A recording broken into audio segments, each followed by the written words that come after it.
I am a 37-year-old man named Ethan, married to Olivia, a 32-year-old woman with sharp wit, an unrelenting drive, and a smile that once made me feel like the luckiest man alive. For 2.5 years we had built what I thought was a solid foundation, laughs shared over late-night movies, quiet Sunday mornings in our little kitchen, and the simple joy of just being together. But all of that began to unravel one unassuming evening. It was a Tuesday night and I was settled on the couch, relishing the chance to catch up on some football highlights I'd missed. The familiar rhythm of the commentator's voice and the roar of the crowd provided the perfect escape after a long day. That peace, however, was shattered when Olivia's phone began ringing insistently from the kitchen counter. "Olivia, your phone's ringing," I called out, but she didn't respond.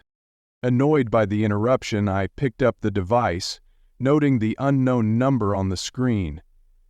Olivia had always been fiercely private about her phone. She wasn't secretive exactly, but she had a strong stance about work-life balance, especially since both of us were in demanding corporate jobs.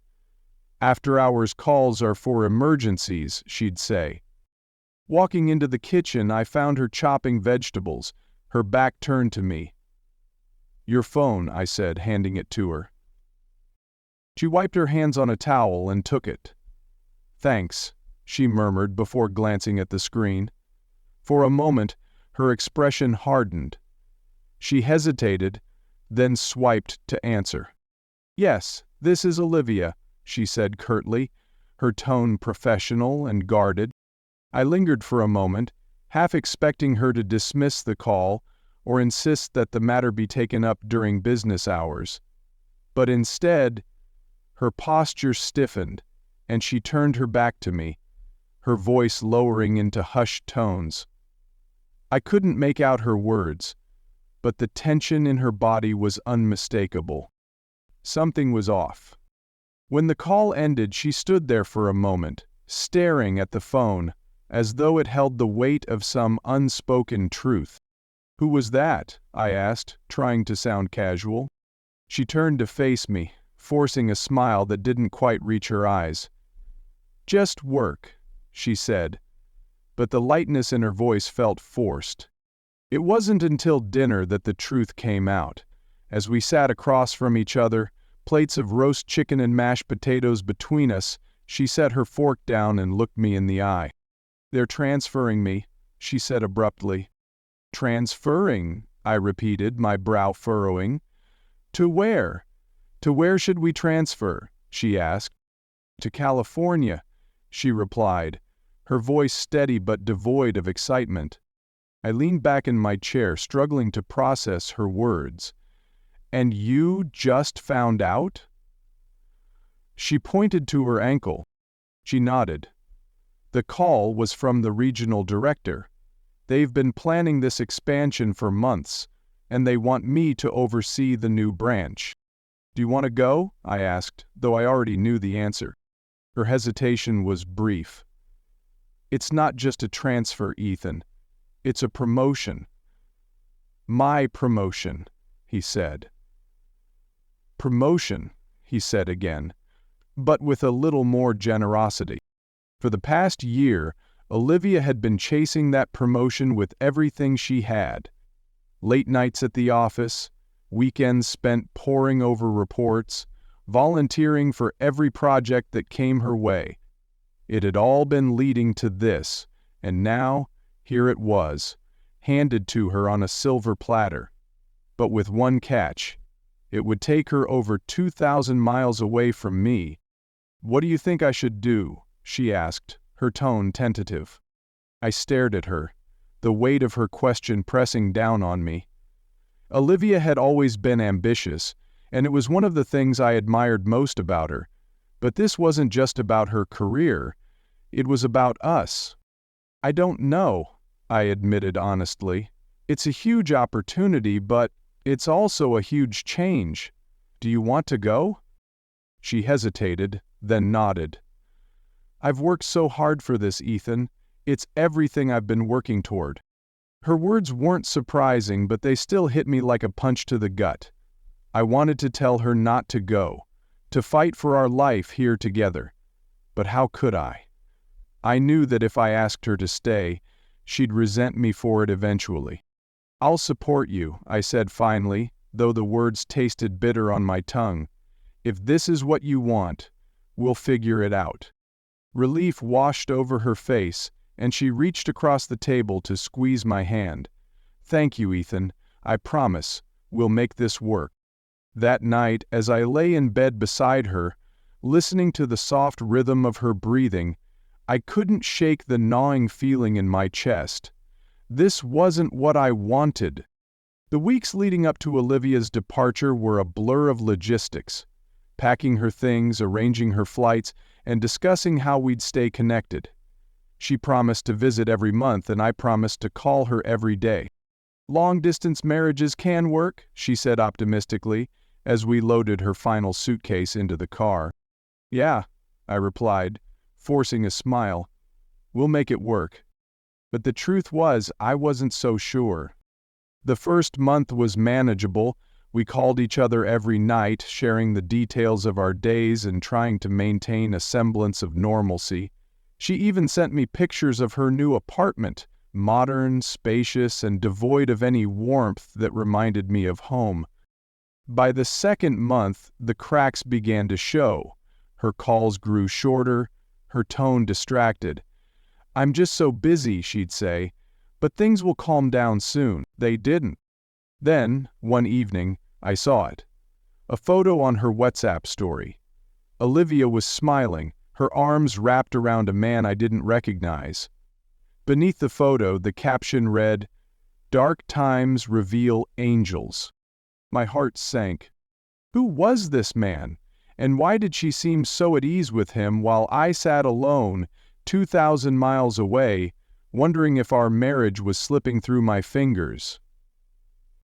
I decided to surprise Olivia. It wasn't just about proving my suspicions wrong, it was about reconnecting, reminding her of the life we had built together.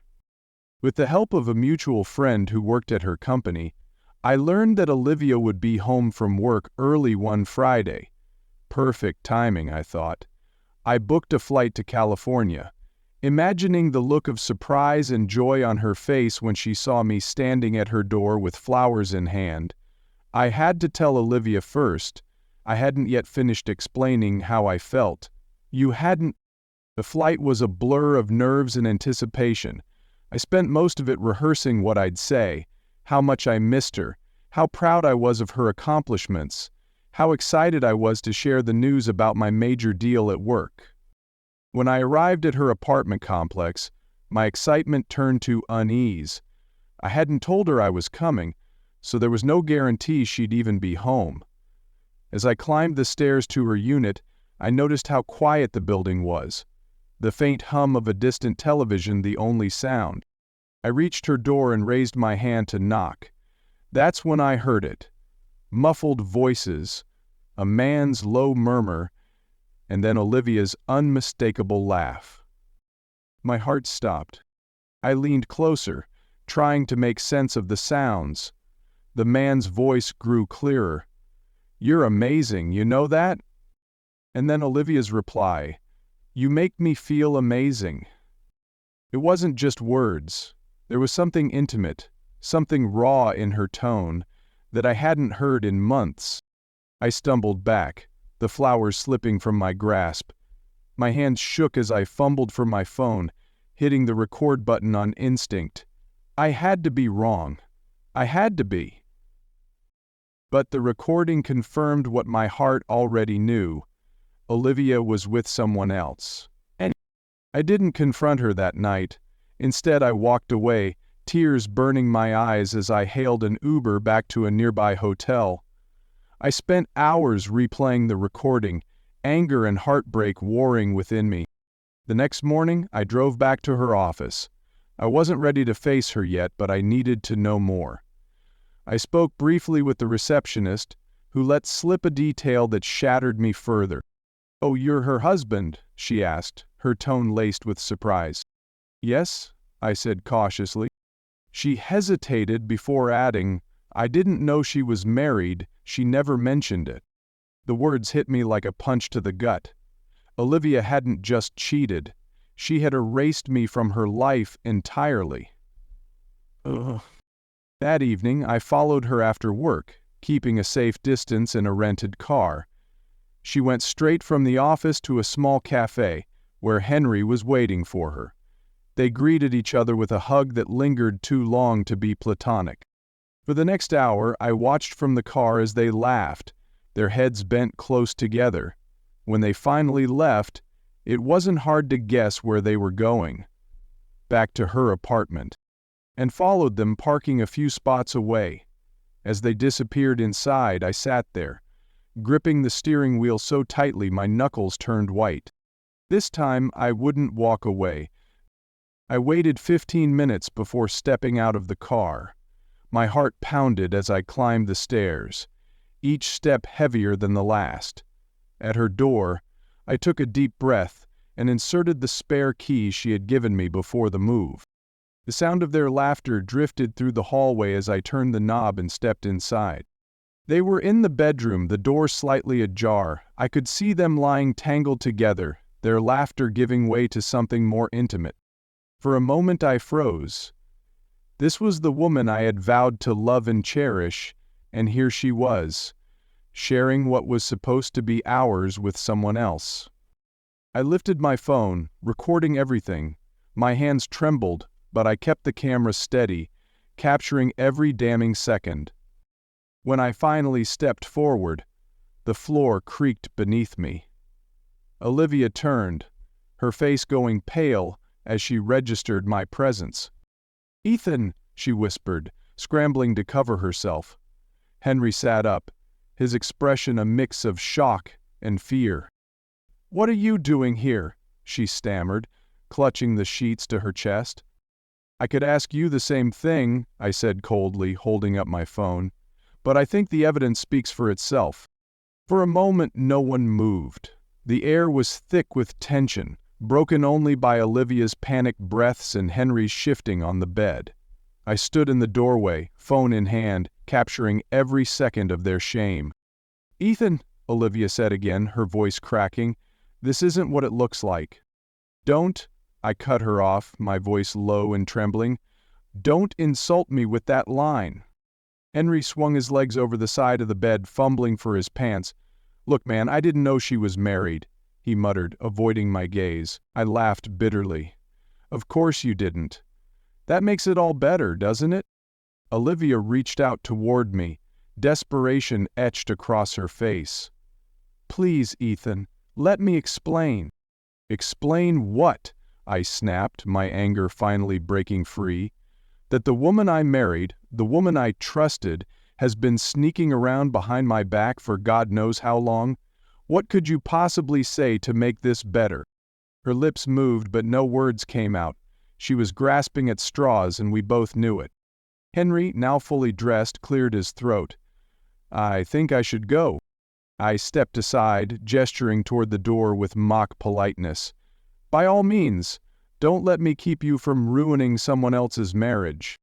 He didn't reply, slipping past me and out the door without a backward glance. As it clicked shut behind him, Olivia collapsed onto the bed, burying her face in her hands. She didn't seem to want to talk anymore, and that bothered me, even though her words to my father had been the least raucous. "I'm sorry," she sobbed. "I made a mistake." I stared at her, feeling a strange numbness settle over me. "A mistake is forgetting our anniversary," I said, my voice cold. This? This is a choice. A deliberate, calculated choice. The next few days were a whirlwind. I returned to Michigan without telling Olivia, leaving her alone to deal with whatever guilt or regret she might feel, if she even felt any at all. I couldn't stop thinking about the betrayal, the lies, the way she had looked at Henry with the kind of warmth she hadn't shown me in months. Every memory of our marriage felt tainted, rewritten by her actions. But anger had a way of sharpening my focus. I wasn't content to just leave quietly and let her move on with her life as if nothing had happened. She had destroyed our marriage, and I intended to make sure she faced the consequences. The first step was sending the video I'd recorded to her parents. I didn't include any explanation, just the raw footage of their daughter with another man. The call came within hours.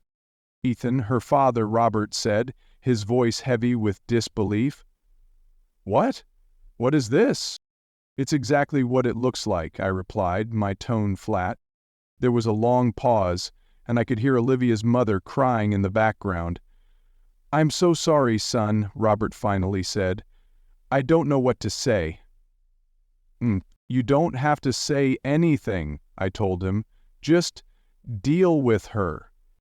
The next step was her workplace.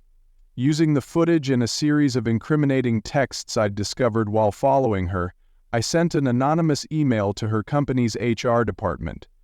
It wasn't long before I heard, through a mutual contact, that Olivia had been called into a meeting with her superiors. "She looked like she was about to faint," the friend said. "I don't know what they told her, but I think she's done for." It was petty, perhaps, but I didn't care. She had burned my life to the ground, and I was determined to return the favor. In the midst of my revenge, I learned something that reignited my anger in a new direction. Henry wasn't just a single man casually dating Olivia. He was married. His wife, Charlotte, had no idea what was happening behind her back. I debated for days whether to contact her. Part of me wanted to stay out of it, to let their mess unravel on its own. But the more I thought about it, the more I felt she deserved to know the truth. Reaching out wasn't easy. I found her on social media, her profile filled with photos of her and Henry smiling together, their 2 young children always nearby. It was sickening to think of how oblivious she was to the betrayal unfolding right under her nose. When I finally sent her a message, it was simple. "Charlotte, I think we need to talk. It's about Henry. Please call me when you're ready." She called within an hour, her voice cautious but curious. "Who is this?" she asked. "My name is Ethan," I said. "I'm Olivia's husband, or I was, before she started sleeping with your husband." Silence. There was silence on the other end of the line, followed by a sharp intake of breath.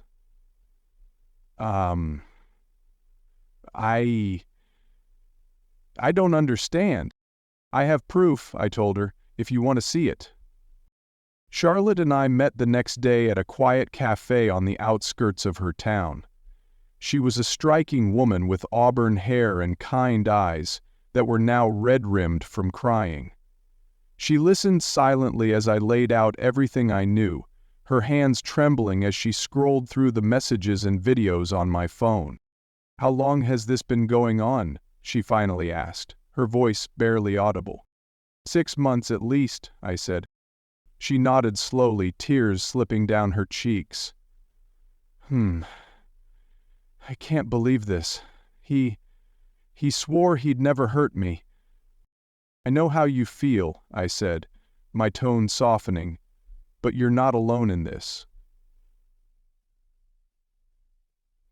For the next 2 hours we talked about our respective betrayals, finding an odd sense of comfort in each other's company. By the end of our meeting, we had formed an unspoken alliance, not just to confront our spouses, but to ensure they face the consequences of their actions. Charlotte and I planned our confrontation with meticulous care. She would face Henry at their home, armed with the evidence I'd given her, while I would handle Olivia in Michigan. The idea was to cut them off from each other, forcing them to deal with the fallout separately. The evening arrived with a storm rolling in, lightning flashing ominously as I parked outside our former house. Olivia had insisted on keeping the home after our separation began, and as I approached the front door, I felt a pang of sadness for the life we had shared within those walls. I knocked firmly, my heart pounding. When Olivia opened the door, her eyes widened in surprise. She hadn't expected me. She looked different. more tired, thinner, as though the weight of her actions had finally begun to take a toll. "Ethan," she said, her voice hesitant, "what are you doing here?" "I think we need to talk," I replied, stepping inside before she could protest. She closed the door behind me, wringing her hands nervously. I could feel her trembling alongside the door. I could feel her hands shaking, as if already started by force. She paused, then said, "It's not," I interrupted. I pulled out my phone and opened the recording from her apartment. "It's about this." Her face turned ghostly pale as the familiar sounds filled the room. She sank onto the couch, her hands covering her face. "Ethan, please," she whispered. "I'm sorry. I know I messed up, but—" "Messed up?" I snapped, my anger bubbling to the surface. "You didn't mess up, Olivia. You made a choice to betray me, to lie to me, to throw away everything we built together. Do you even understand what you've done?" She looked up at me, tears streaming down her cheeks. "I didn't mean for it to happen. I was lonely, Ethan. I was under so much pressure, and Henry, he was there. And I wasn't," I shot back. "Do you have any idea what I sacrificed to support you? I put your career above everything else, and this is how you repay me?" "I never stopped loving you," she said desperately. I shook my head, the words cutting like glass. "You have a funny way of showing it." I handed her a folder containing the divorce papers I had prepared. "Sign these. I don't want to drag this out any longer." She hesitated, her trembling hands hovering over the papers. "Can't we fix this? I'll quit my job, I'll go to therapy, whatever it takes." "It's too late, Olivia," I said firmly. "You made your bed, now lie in it." Meanwhile, Charlotte was confronting Henry in their living room. He had returned from work to find her sitting on the couch, a folder of documents in her lap, and a cold, determined look in her eyes. "What's this?" he asked, his voice wary. "Sit down," she replied, her tone leaving no room for argument. Henry sat cautiously, watching as Charlotte opened the folder and slid a series of photos and screenshots across the coffee table. His face fell as he recognized the images.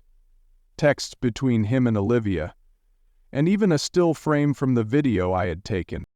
"Charlotte, I can explain," he began, his voice shaking. "Don't," she said sharply. "I don't want your excuses. I want the truth. How long has this been going on?" Henry sighed, his shoulders slumping. 6 months, he admitted. Charlotte's voice cracked as she spoke. "You lied to me. You betrayed our family. How could you do this to us?" "I didn't mean to hurt you," he said weakly. "It just happened." "Don't you dare give me that line," she snapped, her anger flaring. "This didn't just happen. You made a choice, Henry, over and over again." He tried to reach for her hand, but she pulled away. "Please, Charlotte, let's work through this. I'll do anything—" "You'll pack your things," she interrupted, "and you'll leave tonight." Charlotte and I met again a week later to share updates on how our confrontations had gone. Sitting in the same cafe where we had first spoken, we recounted the fallout of our actions. "Begged me to stay," Charlotte said, shaking her head. "Promised he'd change, that it would never happen again, but I couldn't do it. I told him to leave." "I'm proud of you," I said sincerely. "That couldn't have been easy." She smiled faintly. "And Olivia?"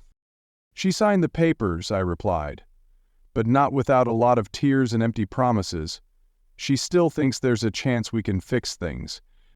Charlotte reached across the table, placing a hand on mine. "You did the right thing, Ethan. She doesn't deserve another chance." "Neither does Henry," I said. For a moment we sat in silence, the weight of our shared pain hanging between us. But there was also a strange sense of relief, a feeling that, despite everything, we were no longer alone.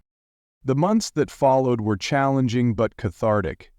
Olivia moved out of our house and I sold it soon after, unable to bear the memories it held.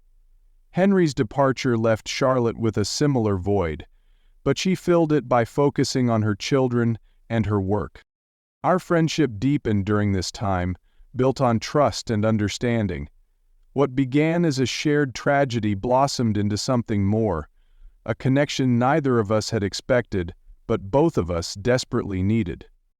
One evening, as we walked through a nearby park, Charlotte turned to me with a soft smile. "Do you ever think about starting over, about finding happiness again?"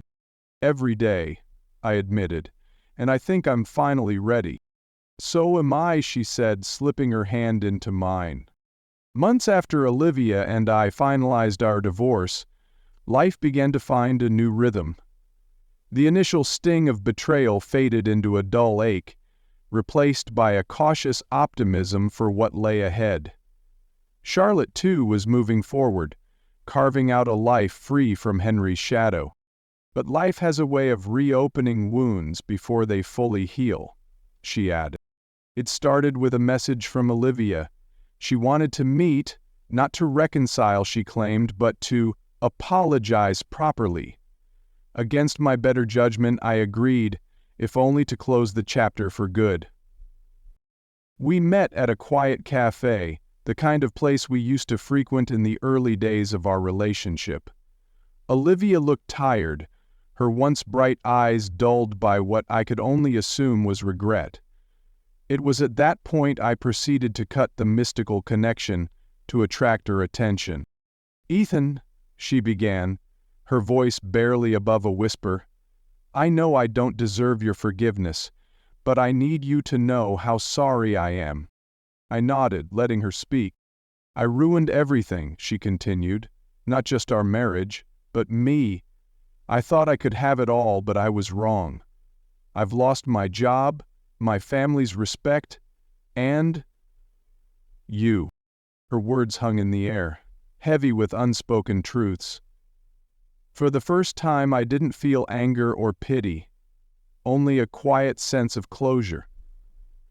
She finished her sentence, struggling with sorrow. "I forgave you a long time ago," I said, surprising even myself. "Not for you, but for me. I needed to move on." She looked at me with tears in her eyes, nodding slowly. "Thank you. I hope you find happiness, Ethan. You deserve it." 2 years later, the wounds of the past were no longer fresh. Charlotte and I had built something beautiful from the ashes of our broken marriages. What began as a friendship founded on shared pain had blossomed into a love that felt solid and unshakable. On a crisp autumn afternoon, I stood on the porch of the home we had bought together, watching as Charlotte's 2 children played in the yard. A dog we had adopted barked joyfully as they threw a ball, their laughter carrying on the breeze. "Do you ever think about how far we've come?" Charlotte's voice came from behind me. She stepped onto the porch, a steaming mug of coffee in her hands. "Every day," I said, pulling her close. We had weathered the storm. And though the scars of betrayal remained, they no longer defined us. We had chosen to rebuild, to create something new and strong, not despite our pasts, but because of them. Olivia moved to another state, taking a job at a smaller company far removed from the corporate ladder she had once climbed so fiercely. She remained single, choosing instead to focus on repairing her strained relationships with her family. Though we hadn't spoken since that last meeting, I heard through mutual friends that she had begun volunteering at a local shelter, finding fulfillment in helping others. Perhaps, in her own way, she was healing too. Henry's life, however, took a darker turn. His affair with Olivia had cost him his marriage, his job, and his reputation. Attempts to rebuild his career were met with resistance, as his past actions followed him like a shadow.